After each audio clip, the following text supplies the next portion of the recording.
আজকে কম্পিটিশন পরীক্ষাতে এক ধরনের প্রশ্ন আসে যে শূন্য এই গুণফলটাতে কটা পাওয়া যাবে, অর্থাৎ অনেকটা গুণফল দেওয়া আছে অনেকগুলো সংখ্যা, সেই গুণফলটাতে কতগুলি শূন্য থাকবে সেটা তোমাকে নির্ণয় করতে বলা হয়। অর্থাৎ গুণফলে শূন্যের সংখ্যা, গুণফলে শূন্যের সংখ্যা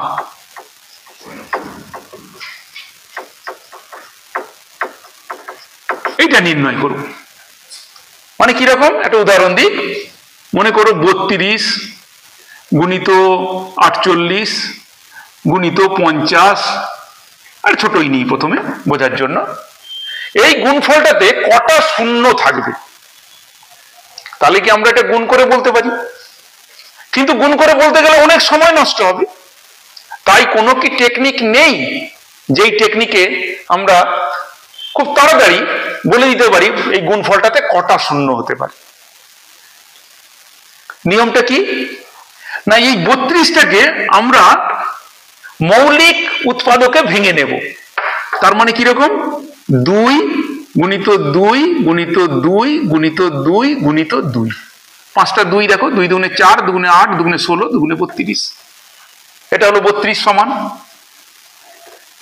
48কেও ভেঙে নেব, কিরকম, 2 গুণিত 2 গুণিত 2 গুণিত 2 দুগুণে 4, দুগুণে 8, দুগুণে 16, 3 48। 50কেও এরকম ভেঙে নেব, 2 গুণিত 5 গুণিত 5। এইবার শুধু 2 মোট কতগুলো এসছে দেখব, আর 5 কতগুলো এসছে দেখব, আর কিছু দেখব না। তাহলে 2 কতগুলো এসছে, এখানে আছে 5টা, এখানে আছে 4টা 9টা, এখানে আছে 1টা, তার মানে 10টা। তার মানে 2 টু দি পাওয়ার 10 মোট লিখলাম আমরা, 2 এর পাওয়ার। মোট গুণফলে তাহলে 2 কত হবে, 10খানা 2 থাকবে। আর 5-এর কতগুলো পাওয়ার আছে দেখি তো, 5-এর পাওয়ার 1টা, এই একটাই। এইবার এই দুটোর মধ্যে যেটা সবচেয়ে কম সংখ্যক, এই 10 আর 1-এর মধ্যে মিনিমাম কত, 1, তার মানে এই গুণফলটাতে একটাই শূন্য থাকবে। আশা করি বোঝাতে পারলাম। কেন হয় একটু পরে বলছি। আরো একটা উদাহরণ দিই। মনে করো 16 গুণিত 22 গুণিত ধরো 25 গুণিত ধরো 45 গুণিত 65, এরকম একটা বড় নিলাম। আরো নিতে পারো, যত ইচ্ছা নিতে পারো। তাহলে 16কে ভাঙলে কি কি পাই, 2 2 2, 4টে 2। 22কে ভাঙলে কি পাই, 2 আর 11। 25কে ভাঙলে কি পাই, 5 গুণিত 5। 45কে ভাঙলে কি পাই, 3 গুণিত 5 গুণিত 3। 65কে ভাঙলে কি কি পাই, 5 গুণিত 13। এই এত কিছু ভাই, সবগুলো দেখো মৌলিক সংখ্যা, কিন্তু মৌলিক সংখ্যার উৎপাদকে ভাঙতে হবে, এটা যেন মাথায় থাকে। তাহলে 2 কতগুলো এলো মোট, 1 2 3 4 5, 5খানা 2, তার মানে 2 টু দি পাওয়ার 5।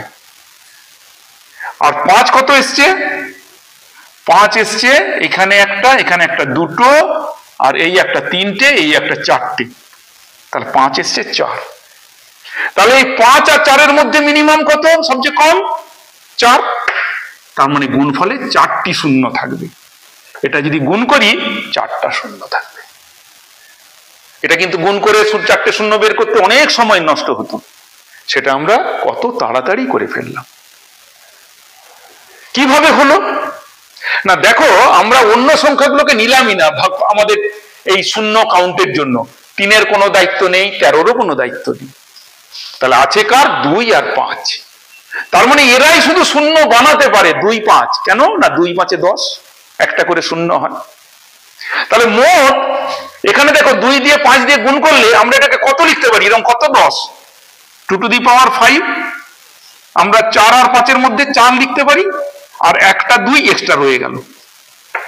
তার মানে 2 × 5⁴ মানেই কি 2⁴ × 5⁴। তার মানে এটাকে আমরা লিখতে পারতাম 2⁴ × 2।